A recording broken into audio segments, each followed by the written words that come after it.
começar aqui o início do nosso evento. Então, hoje vamos aqui para mais uma sessão do Que FII é esse? Material preparado aí pela Andrea, né, para a gente conversar sobre um determinado fundo imobiliário. Uma sessão que a gente está tentando trazer aqui de um conteúdo que consiga trazer um pouco mais de luz, né, para algum determinado fundo que está um pouco mais aí na boca da galera, mediante algum tipo de situação, algum tipo de cenário que está acontecendo, queda de preço, muito vídeo aparecendo, subscrição. Então, o intuito hoje é a gente pegar o DEVA 11, né, para fazer essa conversa. Na semana passada a gente falou sobre o TORD, e para a próxima semana a gente já tem aí calibrado o CPTS 11, tá? Então vai ser semanalmente aí a gente está colocando também uma votação para vocês lá no nosso Instagram. Normalmente está acontecendo aí entre o sábado e domingo, também para escutar quem mais importa, que são vocês, né? Então verificar algum fundo que vocês estão querendo saber algum tipo de material um pouco mais específico, uma leitura um pouco mais acompanhada aí com relação ao relatório gerencial, e a oportunidade de ouvir aí a Andrea, né, que tem uma excelente bagagem. A Andrea, com a formação de economia, de contadora, advogada, então consegue trazer bastante conteúdo, uma interpretação mais fácil da gente fazer essa leitura e agregar na tomada de decisão de um aporte, outra definição, né? Andrea, quer falar uma boa noite aí para o pessoal? Boa noite, pessoal. Sejam todos muito bem-vindos aí a mais um fórum, né? Esse fórum que está tomando um corpo interessante, trazendo aí um conteúdo mais palatável a todos. E espero que seja um evento aí que todos gostem e vamos com tudo. Positivo. E aí, conforme a gente estava fazendo, né? Então, num primeiro momento, a gente vai fazer uma leitura através da plataforma com relação à situação que está o DEVA, né? E aí depois a Andrea entra com toda a parte do material que ela apresentou, preparado aí para fazer a apresentação para vocês. Vocês conseguem ver minha tela, Andrea? Conseguem me confirmar? Estou te vendo. Tá bom. Então, para a gente chegar aqui no DEVA, né, eu acho que até uma situação um pouco mais tranquila, vim aqui no tipo, filtrar aqui títulos e valores mobiliários, para já aparecer toda a segmentação aí que o DEVA está envolvido. Aqui já aparece de uma forma alfabética, né, que já facilita a localização, e a gente vê aqui o nosso DEVA 11, que é o estudo de hoje, né? Então, aqui a gente vai fazer uma leitura um pouco mais aprofundada dele com o que está acontecendo em termos de mercado, através de uma ferramenta de avaliação, né? Uma ferramenta que ajuda a interpretar o mercado. E aí depois a Andrea vem com essa outra parte mais teórica, essa parte mais de embasamento do fundo. Então, o primeiro indicador que a gente vai olhar aqui do DEVA 11 é a posição linear, que a gente sempre fala, né? Então, é uma forma da gente conseguir trazer os fundos para uma base de comparação para cada R$ 100 investidos, né? A gente sabe que sempre que a gente está investindo, ou quase sempre, né? Quando se investe na questão de fundos imobiliários, a pessoa está sempre pensando em renda passiva, né? Ou seja, o quanto que eu vou receber de dividendos para cada investimento, para cada aporte. Então, aqui, essa posição linear é uma forma encontrada de você ranquear, né? Então, você tem desde a posição 1, aqui na plataforma, até a posição de número 142, onde você consegue fazer uma rápida avaliação de quanto está se pagando para cada R$ 100 investidos. E isso é uma situação muito boa que a gente pode ter aqui, principalmente quando a gente tem um cenário onde a gente tem um fundo que está por volta de R$ 109, e aí você tem dentro do mesmo segmento um que está a 15, um que está a 137, um que está aí a 102, 114, né? 84. Então, essa interpretação, ela acaba trazendo todo mundo para uma base de R$ 100 e faz a sua compensação, uma regra de 3 aí do dividendo. Então, hoje o DEVA ele está aqui posicionado na posição de número 62, né? Para um ranking de 142 é uma boa posição.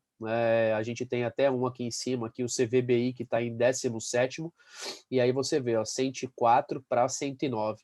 Então, uma diferença de praticamente R$ 5 no valor de cota aqui, mas o CVBI vem performando muito melhor na entrega para cada R$ 100 investidos, né?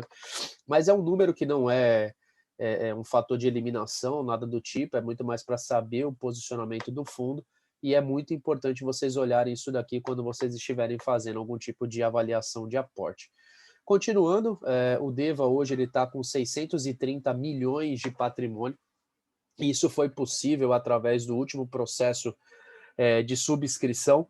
Então, o Deva acabou tendo aí bastante atração mediante aos dividendos que estavam sendo entregues e também, por muito pessoal falar dele, acabou sendo a última subscrição um sucesso, que aí angariou aí esses 630 milhões de patrimônio, e agora a gente já tem um novo processo de subscrição aqui para o Deva 11, né? Então, com a database de 5 de maio, o período de 10 de maio até 20 de maio, não vai ser possível fazer negociação do direito, então aqui você não vai conseguir comprar o DEVA 12, né, para depois exercer pelo valor de 101,25. Então esse vai ser um processo restrito a quem tiver cotas do DEVA 11 no fechamento do pregão de 5 de maio. Isso é muito importante, é uma pergunta que a gente recebe com certa frequência. Olha, comprei depois, no dia 10, posso participar? Não. Comprei no dia 6, posso participar? Não. Você tem que finalizar o pregão do dia 5 de maio com cotas do DEVA 11, tá? Como eu já falei, o segmento títulos e valores mobiliários, atualmente, com relação à parte de contratos, né, dentro do seu portfólio, ele conta com mais de 35 posições. Então, isso é sempre uma coisa importante de ser vista quando a gente pensa em relação à diversificação de carteira, mitigação de risco, né? Então, é um cara que tem aí mais de 35 contratos associados. Em caso de alguma inadimplência, alguma coisa, você tem outros inquilinos, outros papéis que vão continuar dando uma contribuição na renda passiva aí para o cotista, né? Investimento aqui está tudo zerado, então a gente não está simulando nenhum tipo de investimento por causa disso. Com relação ao valor de cota, né? O fechamento hoje do Deva fechou a 109,82, uma redução de 2,22, né? Para um fundo que está participando por um processo de subscrição, a gente até está encontrando isso como uma coisa natural de ocorrer, tá, pessoal? Porque ele estava aqui numa casa de praticamente 116, um pouquinho a mais do que isso. Então, quando a gente está falando que vai ter um processo num futuro muito próximo, que vai trazer cotas ao valor de 101,25, não é?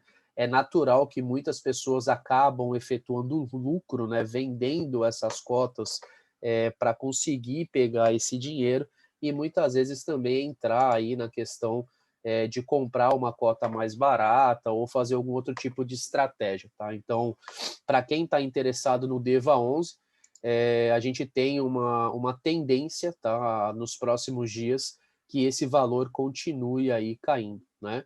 Fato é que, até para corroborar com o que eu estou falando, o crivo encontra-se verde e menor que a faixa de compra 1, né? Então, exatamente o que eu estou falando para vocês, o histórico de preço está vindo numa redução e quando a gente vê a faixa de compra, ela já está em praticamente 110,79, agora já chegou no 109,82, esse valor com certeza amanhã já vai estar corrigido na primeira atualização do mercado, e aí você vê que a faixa de venda estava por volta de 116, né? Então só aqui a gente está falando de praticamente 6 a 7 reais de diferença entre a faixa de venda dos últimos 15 pregões até o valor que ele está fechando hoje, né? E por que ele continua mesmo com essa tendência, às vezes parando em alguns patamares? A gente vai entrar aqui na questão da precificação, né? O DEVA 11, precificado aqui para uma renda passiva de praticamente 0,60% ao mês, que daria o equivalente a 7,44 ao ano, ele encontra-se aqui com um preço máximo de 116,63, né? Então, muitas vezes, quando as pessoas olham que esse 109, 110, 113 e tem uma ferramenta dessa ou consegue fazer a conta por algum outro meio, né? Ainda compensa a compra de DEVA 11 nesse valor, porque você tem uma expectativa de uma renda passiva por volta de 0,60, né? Então, isso é uma coisa que se você aumentar aqui um pouquinho a mais, até para mostrar para vocês, 0,65, né, já vai ver que ele vai cair aqui para 107,36, ficando vermelho, né? Então, hoje, pelo valor de cota, você não consegue aqui 0,65, mas para os otimistas, né, quem acha que esse papel vai continuar caindo frente a essa possibilidade do 101,25, tem aqui de 109 até 107, então tem mais R$ 2 aqui. Então, por acaso, se chegar em 107,36, vocês vão ter uma expectativa de ter uma equivalência aí de uma renda passiva de 0,65% ao mês, tá? Continuando, o valor patrimonial 98,70, né? Então isso está dando para o preço atual do mercado um ágio de 11,3, né? A gente sempre fala que títulos e valores mobiliários, a questão mais indicativa aí é procurar um número próximo de 1, né? Então nem sempre você vai conseguir isso, mas aqui também há um modelo para mostrar para vocês que, por coincidência, a gente tem nessas 3 linhas títulos e valores mobiliários passando aqui pelo processo de subscrição, e você encontra aqui, ó, CVBI 1,04, então 4,3% de ágio, o DEVA 11,3% de ágio e 0,98 no FEX, né? Então, enquanto esses dois aqui estão pagando aí praticamente um ágio de 4 a 11%, você tem opções também que estão trabalhando abaixo do seu valor patrimonial. Então, isso é muito legal nesse formato, que você consegue fazer uma avaliação de vários fundos ao mesmo tempo, mas aqui, como a gente fala, a gente está falando sobre o DEVA, mas não significa nenhum tipo de recomendação de compra ou venda. Então, a gente sempre vai fazer uma avaliação do que a plataforma está mostrando para nós, né? Continuando aqui, a gente vai falar um pouquinho agora sobre históricos de dividendos, né? Então, o DEVA 11, a gente quando pega aqui, a última distribuição foi no dia 8 de abril, né? Então, a gente teve já dentro desse mês aqui o anúncio e o pagamento. 1,54, tá, de dividendo, com relação ao fechamento na database, o equivalente a 1,40. Então, isso é uma das coisas também que a gente fala que chama bastante gente, né? Quando você pega um dividendo aqui acima de 1%, é uma coisa que brilha o olho de muito investidor, né? Então, a gente sempre fala para não olhar só a questão do último dividendo, somente esse parâmetro, mas isso aqui também é gostoso de ver, né?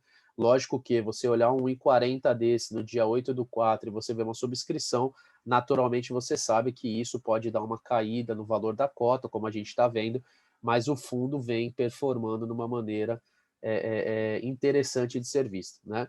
E olhando sempre numa questão de longo prazo, então a gente vê aqui que é um fundo, teoricamente, pagando 7,42 nos últimos 6 meses, um equivalente a praticamente 1,24 para cada mês, de uma forma aí aritmética. E aí, nos últimos 12 meses, ele vem distribuindo aí uma questão de 7,90. Então, quando a gente fala de 7,42 a 7,90, a gente vê que esse cara aqui é um cara que não é um fundo antigo, né? Fato é que a distribuição dos últimos 6 meses está muito próxima da distribuição aqui dos 12, tá? Então, é um fundo que não tem uma história muito longa aí, está se desenvolvendo agora, tá? Então, para a questão de uma primeira avaliação, esse ponto, como a gente também sempre mostra aqui a questão do histórico de preço, né? Vou dar um zoom aqui para ficar melhor para vocês. Procurar o DEVA aqui. Vamos lá, DEVA. Então aqui tem um histórico, né, do DEVA dos últimos 2 meses, né? E aí a gente vê a questão desse comportamento, né, caminhando, e a gente vê que depois aqui de abril o preço deu uma oscilada, quando mostrou-se aí a questão do processo de subscrição, começou a falar-se sobre, e ele vem oscilando numa faixa de preço menor do que um histórico que ele estava aqui no início de março, quando ele chegou aqui a praticamente R$ 121, né? Então, quando a gente fala de R$ 121 aqui para hoje, uma observação aqui de por volta de 114, 115, já tem um histórico aqui bem diferente, e o fechamento que a gente viu aí de cadê? Eu devo? 109,82, né? Então a gente está falando de uma diferença significativa, tá? Então, num histórico de praticamente 2 meses, esse cara chegou aí a praticamente mais de R$ 11 aí de variação do seu valor de cota. Então, para uma primeira avaliação é isso, né? Agora eu vou passar a vez para a Andrea para ela comentar o material que ela montou. Se alguém tiver alguma dúvida nesse primeiro momento, estou à disposição também, tá?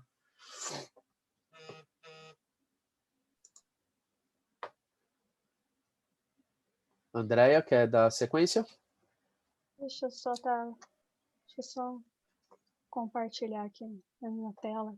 Vocês estão vendo a minha tela aí, pessoal? Ainda não. Agora Ela começou já a chega. carregar. Certo, chegou. Chegou. Chegou. Então, deixa eu só colocar ela para a gente mudar aqui. Só um minutinho, pessoal. Opa. Pessoal, vocês estão vendo o primeiro slide aí? Sim, tá. Fórum de quarta, relatório gerencial, DEVA 11 com André S. Costa. É essa mesmo. Então, pessoal, mais uma vez, boa noite. Sejam todos muito bem-vindos a esse fórum. Eu sou a Andréa S. Costa. E vamos conversar um pouquinho sobre o DEVA 11, né? Esse menino aí. Vamos ver o que ele nos reserva de interessante para essa quarta-feira à noite. Bem, o que eu separei para vocês aqui, né? Que fundo é esse? Né? Vamos conversar um pouquinho do que ele se trata, um pouquinho mais a fundo, literalmente, né? Os CRIs, o que são esses CRIs aí que ele investe. Então, vamos dar uma passada aí do que realmente são esses títulos e por que eles são tão interessantes de a gente também dar uma observada a respeito. Depois eu quero passar para vocês indexadores e os ativos e o porquê da importância também de olharmos esses indicadores, onde realmente está sendo distribuído, até para fazer um comparativo economicamente falando. Na sequência, os demonstrativos, né? O demonstrativo no caso de fevereiro, porque ainda não tinha, quando eu fiz o artigo do semanário, ainda não tinha saído o de março, então ainda os números são de fevereiro. E, por fim, eu faço um comparativo com um outro do mesmo segmento aí, para estarmos aí fazendo um comparativo em termos de valores, né? Quanto que realmente eles estão rendendo e entender um pouquinho aí como que funciona esse demonstrativo, né? Que às vezes contabilmente você vê aqueles números, mas não entende o que realmente significa aquilo ali, o que isso vai impactar, o que não vai impactar. Certo, pessoal? Estão me ouvindo bem? Está tudo tranquilo até agora? Falei muito grego aqui, ninguém entendeu nada, mas A princípio, alguma dúvida? estou te ouvindo muito bem, tá, André? E também coloquei aqui para o pessoal, caso eles tenham alguma dúvida durante a apresentação, pode usar também o canal do chat, que eu estou olhando aqui também, e aí eu faço a leitura e a gente faz aqui a interpelação à Andréia, tá? Fiquem à vontade. Beleza, então, pessoal, vamos dar sequência. Vamos um pouquinho aqui. A tecnologia me ajuda um pouco aí. Aí. Mudou. Mudou? Então tá ótimo. Mudou. Que fundo é esse, pessoal? Quem é o nosso Devinha, né? O nosso DEVA 11? É um fundo imobiliário no qual ele tem o objetivo de oferir rendimentos e ganhos de capital advindo das aplicações em ativos financeiros com lastros imobiliários, basicamente os CRIs. Nossa, André, eu realmente estou fazendo um monte de CRI na minha cabeça, que eu não estou entendendo nada que você falou. Bem, os fundos imobiliários, eles têm várias formas, né, vários objetivos, né, de conseguir esses rendimentos e, consequentemente, ganhos de capital advindos, ou seja, vindos literalmente desse objetivo alcançado e, consequentemente, nos repassando aí em formas de dividendos conforme o número de cotas que nós temos. E esse fundo, ele é gerido pela Devan Asset Investimentos Limitada, ele é administrado pela Vortex, aliás, ela é uma das administradoras aí mais conhecidas no mercado, ele administra vários fundos imobiliários. O ticker dele é o DEVA11, certo? O objetivo, como eu disse, é oferir os rendimentos e ganhos de capital advindo dessas aplicações nesses ativos financeiros, e todos os ativos financeiros imobiliários, eles têm lastros em imóveis, mesmo que sejam papéis. Olha que interessante. A taxa de administração é 0,20% ao ano, que é cobrado pela Vortex para administrar esse fundo. A gestão ela cobra 1% ao ano e tem uma taxa de performance caso ele consiga exceder os 100% do CDI de 10%. O que é isso, André? Por que essa taxa de performance? Porque eles estabeleceram esse objetivo. Como ele trata com papéis, e os papéis eles têm os indexadores ou na taxa Selic ou no CDI. Então, se eles conseguem performar, ou seja, se eles conseguem realmente ter um lucro acima desse indexador no qual eles fixaram esses papéis, aí eles cobram um percentual, porque eles foram bons meninos e realmente conseguiram atingir acima da meta, né? Eles estabelecem uma meta, dobraram a meta, conseguiram e, consequentemente, eles têm esse percentual aí como um bônus. Alguma dúvida, pessoal? Alguma coisa no chat? O pessoal está com cri-cri-cri na cabeça ainda? Como é que está aí? A princípio, tranquilo, André. E também eu trouxe duas informações aqui sobre o DEVA 11, até sobre o dia de hoje, né? Então, o DEVA 11 quentinhos do dia? É quentinha do dia. O DEVA 11, até frente ao cenário que eu mostrei ali para o pessoal, né, de uma queda aí, teoricamente, uma redução do valor de 2,22%, hoje o DEVA 11 ele foi responsável por uma movimentação financeira da casa de 16,9 milhões de reais. Ele foi o top 1 hoje de negociações. Foram 5.870 negócios entre compradores e vendedores, movimentando praticamente 16,9 milhões de reais, né? E outra coisa interessante de mostrar aqui para você, que eu até peguei do seu comentário, com relação à Vortex, né? Então a Vortex, como você comentou, hoje ela é uma das administradoras aí mais faladas, e eu peguei aqui alguns dos fundos que ela administra, né? Então hoje a Vortex tem como administração DEVA 11, Habit 11, HCTR, PATL, Tegar, Tord, XPCI, XPIN, XPLG, XPPR, né? Então, se a gente pegar aqui XPLG, né, um dos gigantes de logística, XPSI, o XPCI que está muito falado também, o Tord, que está na boca do povo, Tegar, HCTR e o Deva. Então, assim, é uma administradora que está envolvida em fundos que está sempre aí na base de negociações, de dividendos mais altos, né? Então você vê que é o perfil mesmo da administradora, né, André? A gente sempre fala, você está botando seu dinheiro em algum local, dá sempre uma olhada qual que é o perfil da administração. O perfil vai ser muito parecido, caso, né, você tenha uma administração e a gestora também muito alinhada, que ele vai performar de uma forma muito parecida, ou pelo menos o perfil de alocação, esse tipo de coisa. Correto, André? Exatamente isso. Ela administra fundos, né, no qual ele possa ter um objetivo muito próximo, ele tem metas muito parecidas, justamente para saber como conseguir administrar, conseguir gerir de uma melhor maneira, né?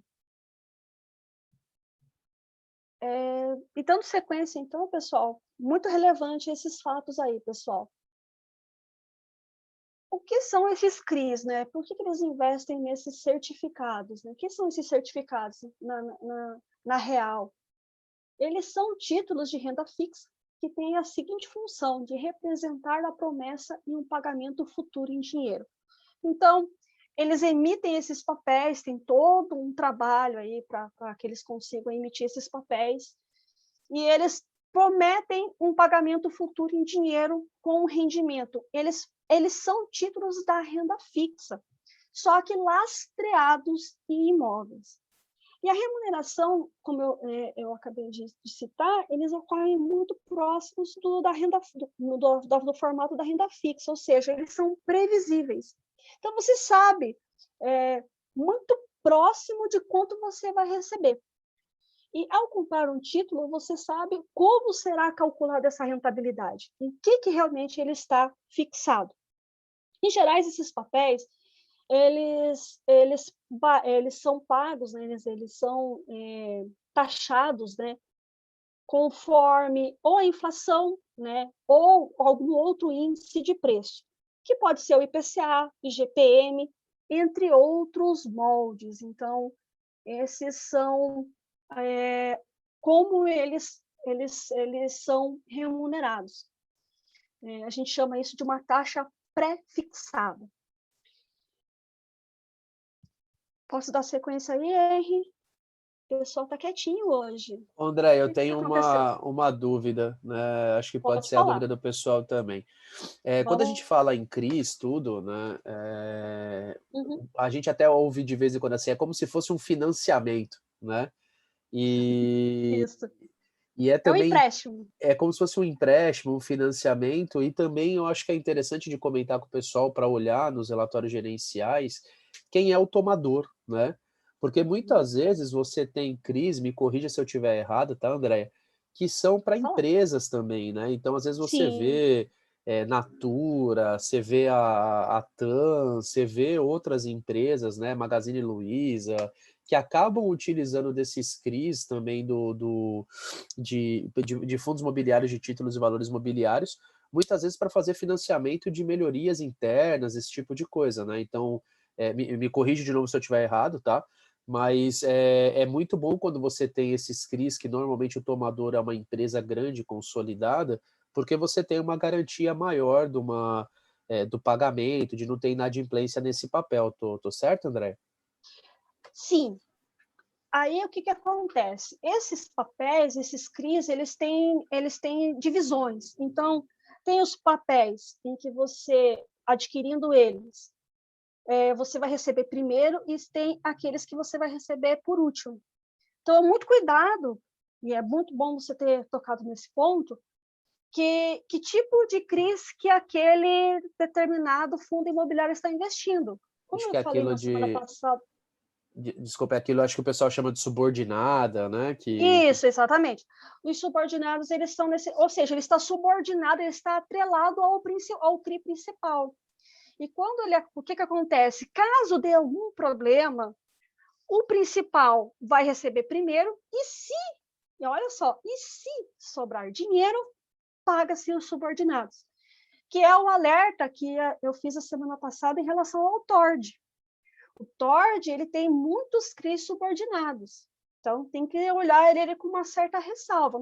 Não estou falando que não é para se investir, mas tome cuidado com que papéis aquele fundo está investindo, porque caso dê algum problema, e é por isso também muito bom o ponto que você levantou, de investir em papéis de empresas mais consolidadas, para que não tenha esse problema. Porque caso tenha, talvez o fundo receba por último. E por isso ele é bom também ele ter um caixa, ele ter uma reserva ali para essas potenciais emergências. Quando a maré é boa, tudo é delícia, né? Oh, maravilha! Mas aí, e quando acontece algum vento, né, não muito favorável, né? Exato, exato. Ou aconteça o que está acontecendo, né? Nós estamos aí vivendo uma crise sanitária no qual alguns setores estão sendo mais afetados e que até pouco tempo não eram. Eles eram, como a gente fala, eles eram mais resilientes, né? Então, tome muito cuidado em relação a isso também. Por isso, pessoal, a importância das informações do relatório gerencial. Como que eles colocam essas informações? Como que eles detalham esses pormenores que fazem uma grande diferença na hora de você investir, né? Eu quero tomar um fundo para a minha aposentadoria, para receber uma renda passiva lá na frente. Mas qual é a qualidade desses ativos? Será que realmente eles são resilientes, né, para que você possa tomá-los como um fundo para aposentadoria, a título de exemplo? Então, por isso é importante aí você estar observando o detalhamento dessas informações no relatório gerencial. Quais as outras informações que, nesse relatório de fevereiro, nós podemos extrair?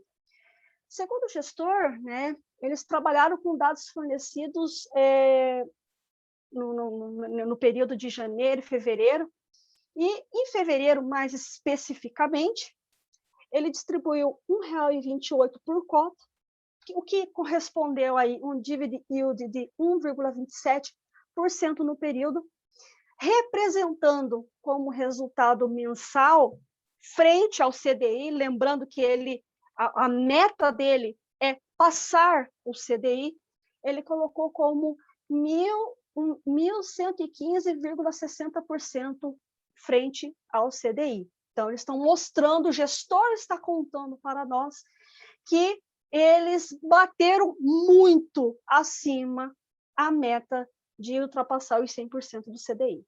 Então, notem que há uma gestão aí ativa e muito interessante, né, na escolha dos papéis nos quais eles investiram. Alguma dúvida aí, Henry?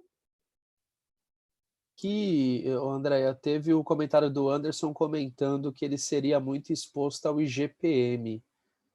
Ah, mas calma que eu vou contar quais são esses. Você vai chegar lá ainda, né? Vou chegar. Calma, Anderson, que a gente vai chegar aí nos indexadores, né? Positivo. Aqui eu só estou repassando como que ele vislumbrou os resultados frente ao CDI, né? Uhum. E quanto que ele distribuiu por cota, né? Positivo. Bem na época, né, o fundo ele estava no processo de alocação dos recursos advindos da segunda emissão. Como você falou, ele já vai entrar numa próxima emissão aí, né? Uma depois da outra. Uma depois da outra. O pessoal tá que tá, né, dos fundos, né? Aproveitando essa boa maré, né? Exato. O que ele fez? Fazendo com que o volume de recursos em caixa se mantivesse superior ao patamar que a gestão considera adequado. Então, ele tem uma meta também em termos de alocação de recursos em caixa. E, para ele, o gestor, ele acha interessante ter entre 5% e 8% do patrimônio em caixa, justamente para caso aconteça alguma coisa, né, ele possa aí continuar suprindo as necessidades e pagando os dividendos. Então, como mais uma vez eu falo, ele é um gestor bastante ativo. Essa situação atípica, né, que ele estava falando de justamente ter esse caixa elevado por conta de uma operação prevista, ele também, né, conta que ele tinha uma previsão para liquidar uma operação em fevereiro, mas por condições de garantia alterado pelo a outra parte, né, dias antes, tornou inadequado o ativo para compor a carteira de fundo. Então, vocês vão observando nessas informações que eu estou relatando a qualidade que o gestor vai contando. Olha, aconteceu isso porque foi um momento atípico, porque nós íamos adquirir um ativo, mas por conta das alterações de garantia, ou seja, não tinha garantias que realmente fossem interessantes para o fundo e para os cotistas, então nós retraímos e não adquirimos. Então, ele também mostra aí que ele é bastante atento a todas as movimentações e passa isso para os cotistas de uma maneira bem interessante. Um outro ponto aí ainda a se destacar sobre a remuneração é que a mesma ocorreu praticamente 100% da carteira. Eu vou mostrar no demonstrativo porque o fundo em si, ele tem, por lei, que minimamente ele distribua 95%. Mas, por todas essas questões, por todos esses fatores, eles acabaram aí praticamente distribuindo 100% da carteira. Olha que coisa fantástica, né? Frente a alguns, né, que por conta da crise e por conta de situações aí adversas, como a gente fala, acabou em alguns meses nem pagando dividendo justamente para segurar esse caixa, porque caso as coisas não andassem, não caminhassem, né, ele teria aí uma reserva para um fluxo e para que as coisas realmente acontecessem internamente no fundo. Andréia, isso pode estar correlacionado a esses dividendos um pouco mais altos que a gente vê aí no mercado do Deva? Uma distribuição maior, né? Pode ser que... Sim, exatamente. Como ele tinha muito caixa, e para não ficar mais dinheiro em caixa ainda do que aquela previsão que ele tem de 5% a 8%, que ele já tinha por conta das emissões. Ele fez pelo histórico que ele está contando aqui, pela história que ele está contando, ele fez essa emissão com o objetivo de adquirir um certo determinado ativo. Como esse ativo não mostrou garantias suficientes, fortes, para que ele investisse, ele acabou aí deixando de fazer isso. E, consequentemente, as emissões e mais do que tinha em caixa, ele ficou com uma coisa muito alargada, né? Então, é acima do que eles têm como meta. Então, consequentemente, eles resolveram aí distribuir praticamente 100% e, com isso, os dividendos mais altos. Show, obrigado. Agora nós vamos passar, pessoal, para os indexadores. Olha aí, o Anderson perguntou no que ele é exposto, né? Olha aí, nosso gráfico de rosca, no qual ele conta para nós como é que está sendo distribuído, né? No que esses CRIs eles estão atrelados. Então, 40% IPCA, índice de preço ao consumidor, 39% no CDI, ou seja, né, os CRIs estão atrelados ao CDI, e 21% no IGPM. Lembrando, pessoal, que esses são dados de fevereiro do relatório que eu tinha em mãos na época. Essa semana, depois que o artigo do semanário foi ao ar, ele acabou aí divulgando o relatório de março, com os dados de março. Pessoal, eles não têm uma época certa de fazer isso, tá? Eles não têm nem o formato do relatório e nem uma data específica no qual eles são obrigados a divulgar. Por isso, tem uns que divulgaram só de janeiro, outros só de fevereiro, e agora tem uns de março, tem outros que já estão divulgando abril, né? O que está acontecendo já nesse mês. Então, ele não tem um padrão. Por isso que vocês estão vendo aí os dados de fevereiro. Certo, pessoal? Ok. Vamos lá. Respondi a pergunta do Anderson. André, outro ponto também, né? A questão que a gente está vendo alguns contratos deixando o IGPM partindo para o IPCA, né? Então, quando a gente vê aí também praticamente 40% amarrado ao IPCA e a gente vê aí que tem uma expectativa do crescimento também desse indexador, isso também pode ajudar aí na questão da manutenção da distribuição de dividendos, tudo, né? E também outro ponto que é legal, né, pessoal, o que eu gosto muito do segmento de títulos e valores mobiliários, como a Andrea comentou, muitas vezes está muito parecido a uma renda fixa, né? Sim. Então, o CDI aqui, 39%, quando você está subindo a Selic, automaticamente também tem um crescimento do CDI, automaticamente isso vai chegar no fundo imobiliário também de outra forma, né? Então, por isso que é importante a gente sempre ver o que está acontecendo no mercado aí de uma forma geral, porque às vezes uma mudança teoricamente numa taxa de juros que vai nortear as outras, e principalmente a correlação entre renda fixa e variável, vai chegar também na sua cota e no fundo imobiliário que você escolheu para a tua carteira, né, André? Exatamente isso. Como nós vimos nos últimos meses, né, a indústria ela vem preferindo estruturar em IPCA por ser um indicador menos volátil que o GPM. Porque o GPM, ele explodiu, ele foi um percentual elevadíssimo, né? Isso aconteceu num curto prazo, mas a longo prazo a gente tem que tomar um pouco de cuidado, entendeu? E é isso que o gestor ele está observando. Às vezes é mais interessante você ter um percentual menor no IGPM, e maior no IPCA, porque você sabe que o IPCA ele é menos volátil do que o IGPM e mais constante e um pouco mais previsível. Então, a previsibilidade também dá uma segurança quando você vai fazer alguns tipos de investimento, né?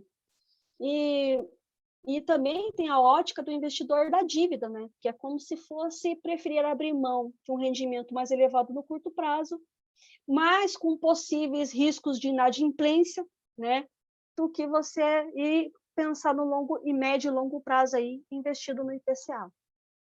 Então, vocês notem A importância também da macroeconomia aqui, né? Como a gente tinha comentado no TORD a semana passada, a macroeconomia, ou seja, como a política monetária em relação aos indexadores de inflação, elas influenciam não só no modelo de gestão de fundo, mas na visão de quais dívidas atrair, quais papéis ter em carteira, para aí sim gerir melhor os riscos e não trazer problemas e prejuízos do médio e longo prazo. Então, uma gestão buy managed, né? Nós escutamos muito buy hold, mas é importante também a gente ter essa visão de buy managed, ou seja, comprar e administrar ativos, papéis, né? Sempre aí vislumbrando os impactos que cada indexador, que cada política pode gerar dentro dos fundos, né? Impactando nos dividendos, como você disse, ou seja, nos cotistas como um todo. Então, aí a importância de você fazer essa correlação, né?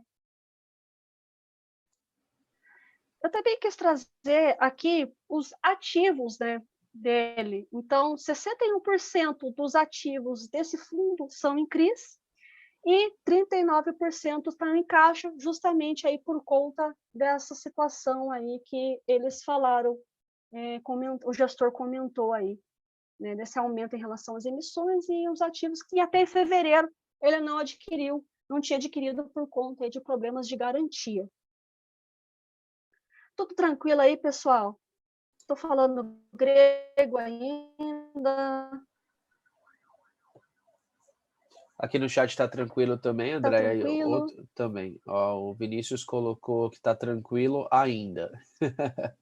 E uma coisa que é legal também que eu acho, dentro desse gráfico do IGPM, CDI, IPCA, é que é o que a gente sempre fala da questão de diversificação, né? Então, às vezes, por exemplo, trazendo para um CDB, alguma coisa que a pessoa está pensando em renda fixa, né? Às vezes você vai contratar ali um papel, um CDB, você vai ficar 10 anos, 5 anos ali, e você está exposto muitas vezes ou a alguma coisa pré-fixada ou algum pós-fixado que você já definiu ali, né? Exatamente. Quando você tem uma carteira dessa, às vezes com uma cota que vai, como a gente viu ali, R$109, R$100, R$120, você tem uma exposição a IPCA, a CDI e a IGPM, né? Então você, caso algum aponte mais para cima, como está o IGPM, acho que nos últimos 12 meses mais de 30%, né? Você acaba surfando essa onda. O IPCA sobe, você surfa a onda também. Então você está o tempo todo exposto, né, Andréia, a uma diversificação maior que pode amenizar riscos, né? E pode diluir também alguns fatores aí quando você tem uma oscilação negativa de algum dos pós-indexadores. Exatamente isso. Exatamente, porque quando um sobe, ele vai ter um efeito. Se ele desce, ele vai ter outro efeito. E se você tem ativos, né, que indexados e que consigam, né, controlar e gerir esse sobe e desce, aí você tem um equilíbrio, né, um equilíbrio próximo ali do seu objetivo. Então, você minimiza isso, você gera esses riscos.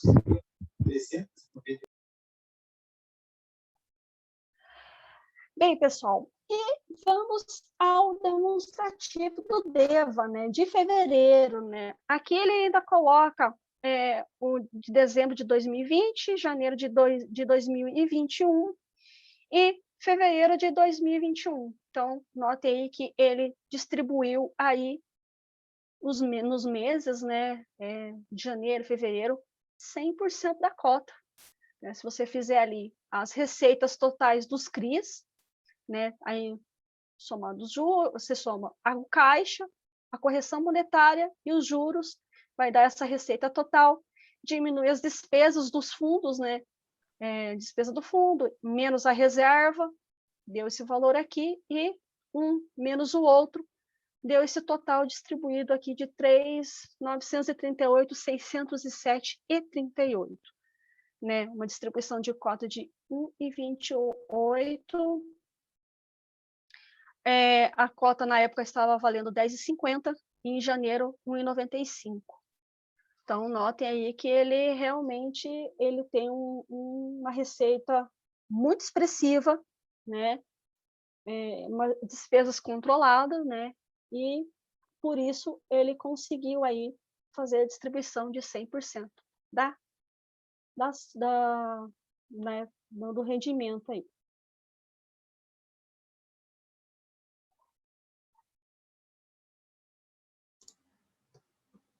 Positivo. Esse quadro, pessoal, de demonstração de resultados aí para você está tranquilo também?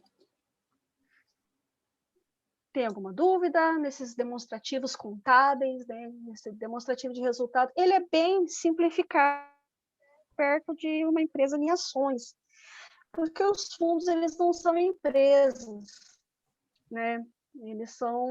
Eles têm um tratamento jurídico contábil diferenciado aí que faz com que você tenha as informações mais sintetizadas, né? Mais simples. Mas se tiver alguma dúvida, estou à disposição aí para comentar.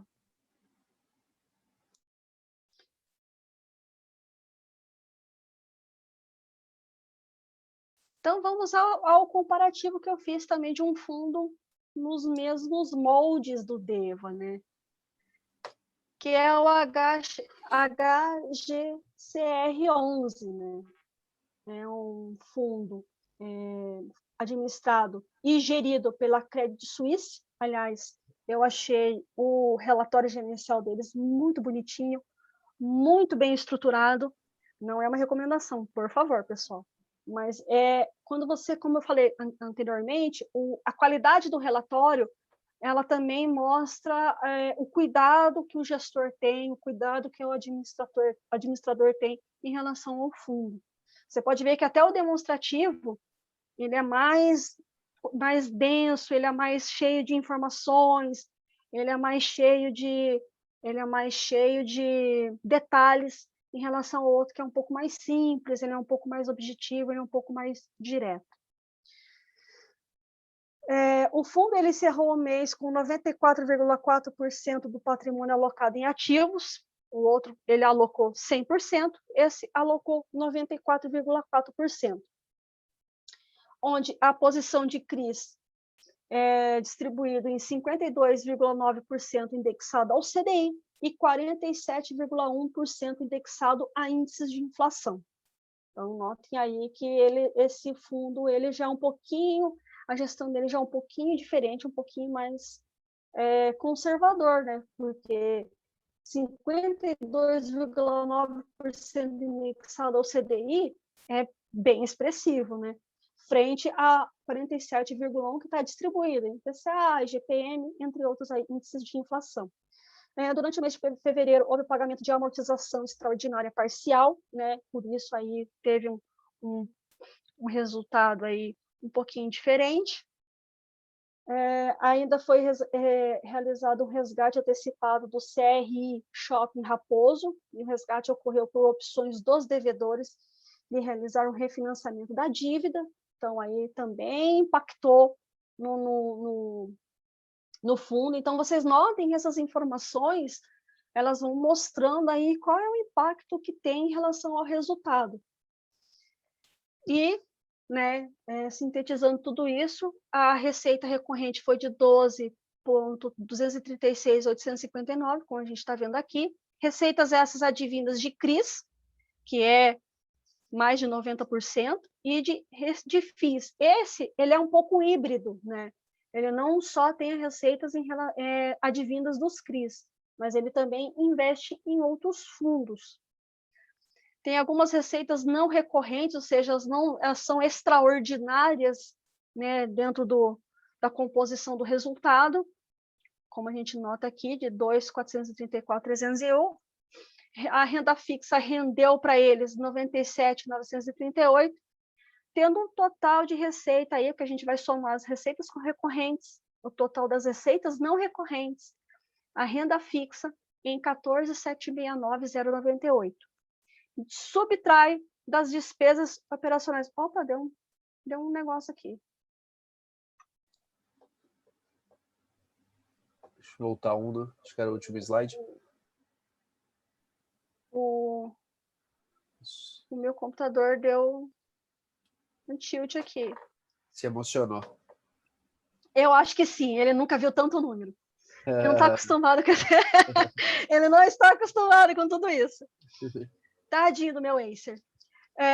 As despesas operacionais aí, né, que foram no montante de 3.370.434, dando resultado bruto aqui de 11.398.64, e ele distribuiu aí os rendimentos de 7.670.919.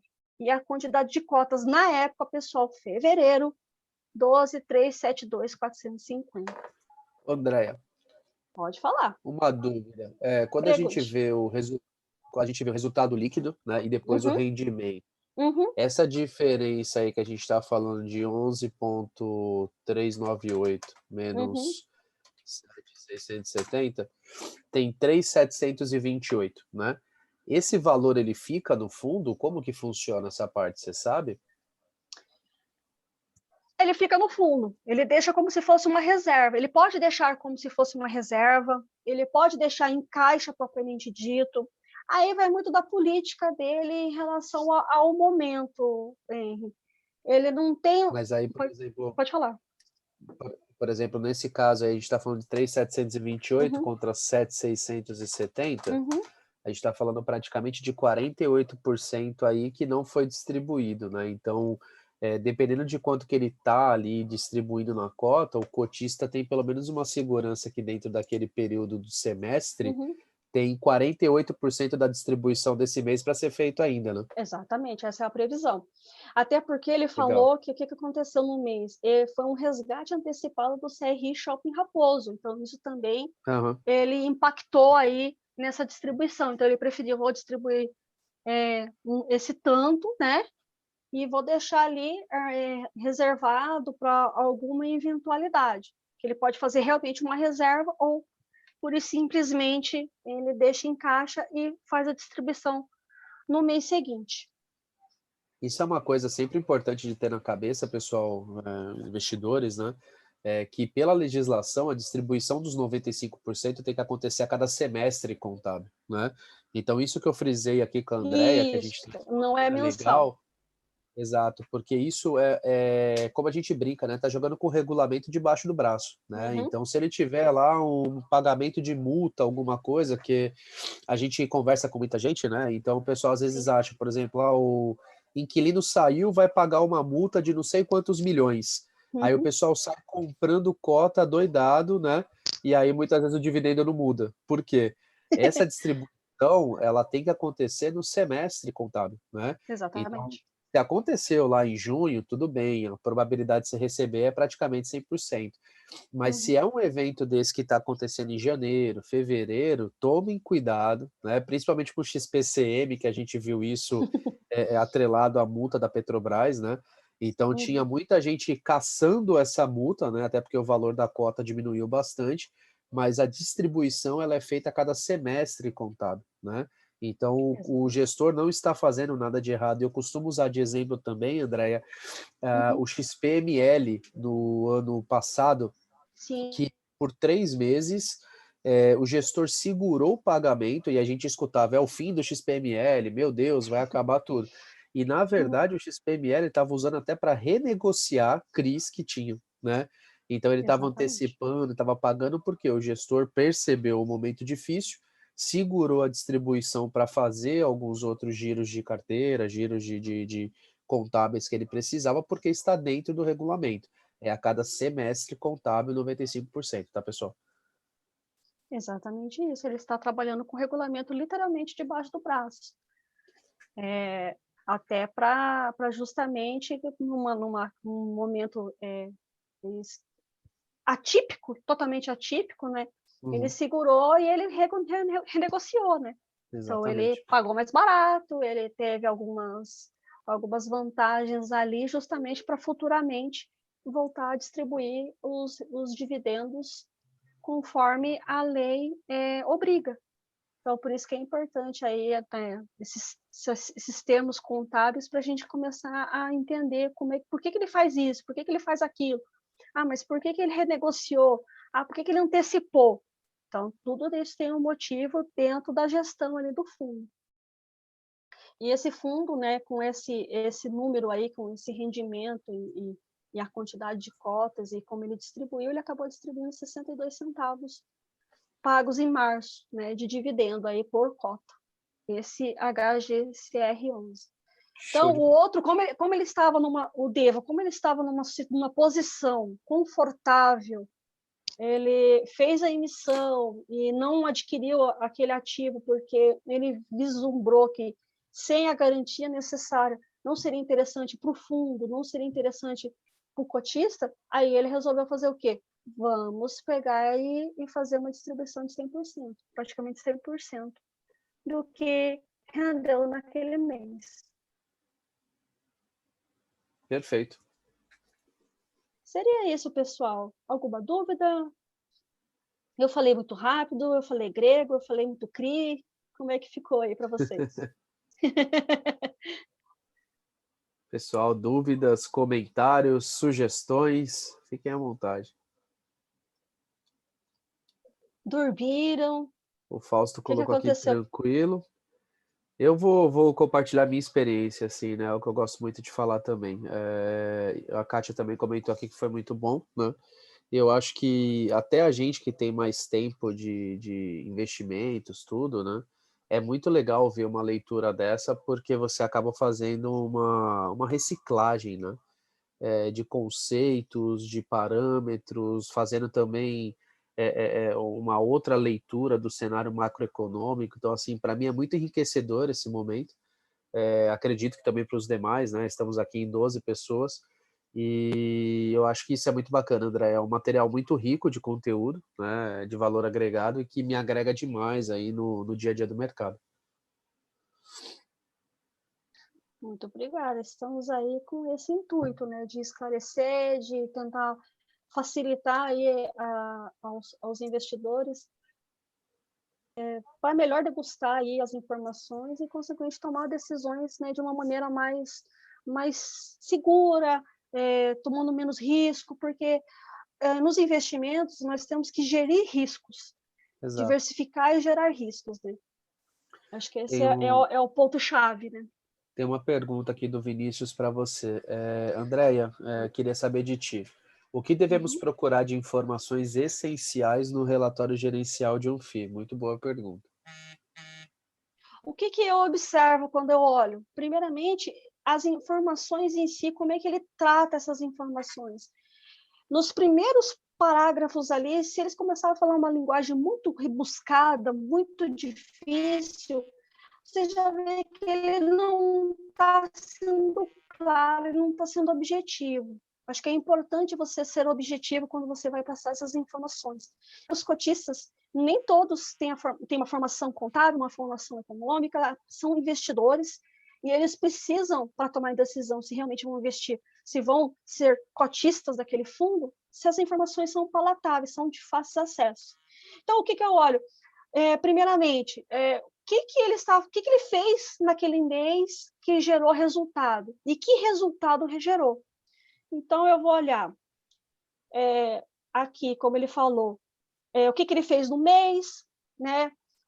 Como que ele fez essa remuneração, né? Que no caso ele contou que a remuneração foi de praticamente 100%, calculada com base na quantidade de dias úteis do mês. Então, isso é uma informação também muito relevante.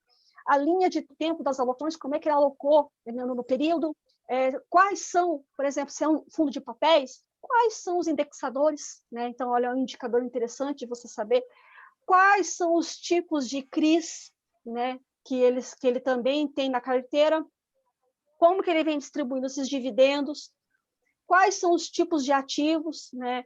Se é um de papéis, é CRIs, é caixa, se são os fundos, se tem o equity, aonde está localizado eles, quais são as taxas, né? Como é que ele está funcionando ali, qual é o objetivo dele, se é atingir 100% do CDI, se é um CRIs, se é superar a taxa Selic, se é superar algum índice de inflação, se ele está conseguindo atingir esses objetivos.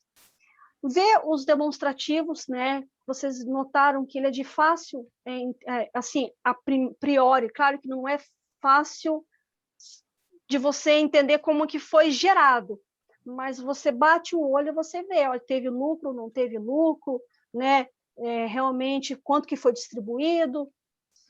E se for por exemplo, um fundo de imóveis, localizações, quantos estados estão, onde realmente se estão, qual é a vacância, enfim, vai depender muito do tipo de ativo que você está, de fundo, né? Ativo, fundo, que você está observando.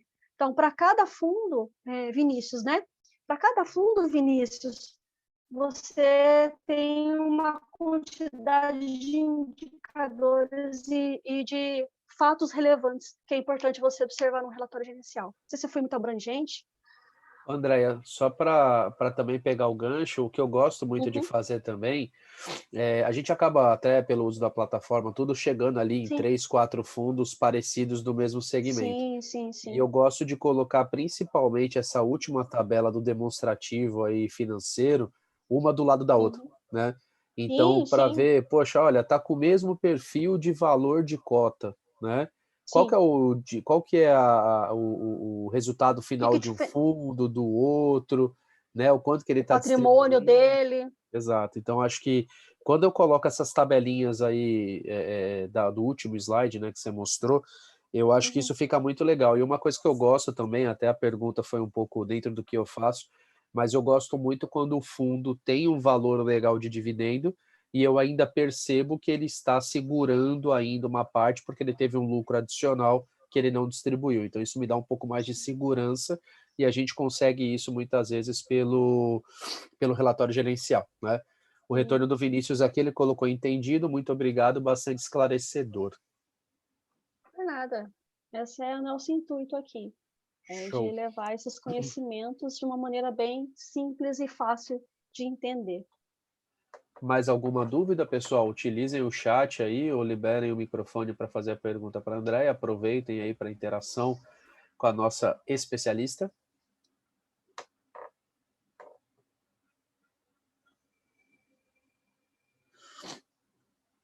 Bom, a princípio, então, eu acredito que está ok. Então, pessoal, Andréia, queria te agradecer novamente pelo material, né? Falar que eu já estou ansioso aí, pessoal, também fiquem pelo CPTS, né?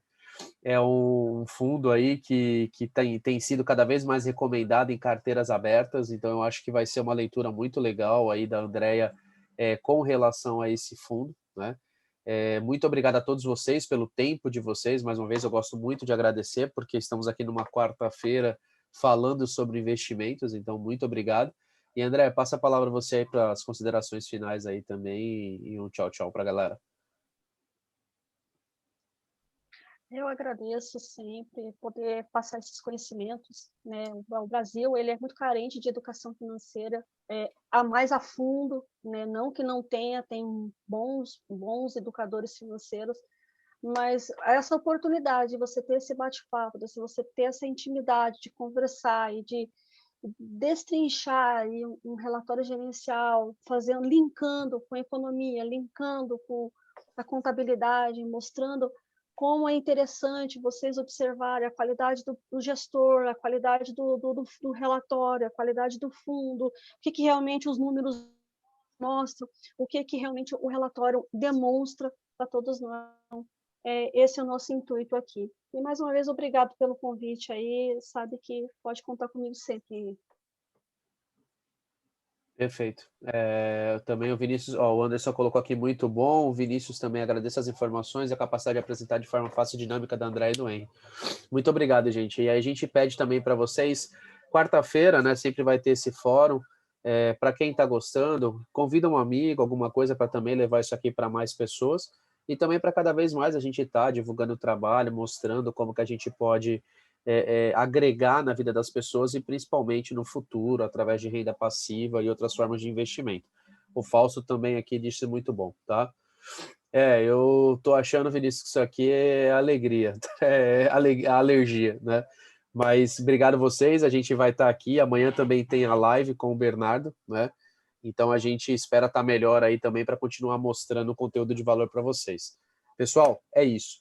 Muito obrigado a todos, uma boa noite. Fiquem com Deus, fiquem seguros e até semana que vem.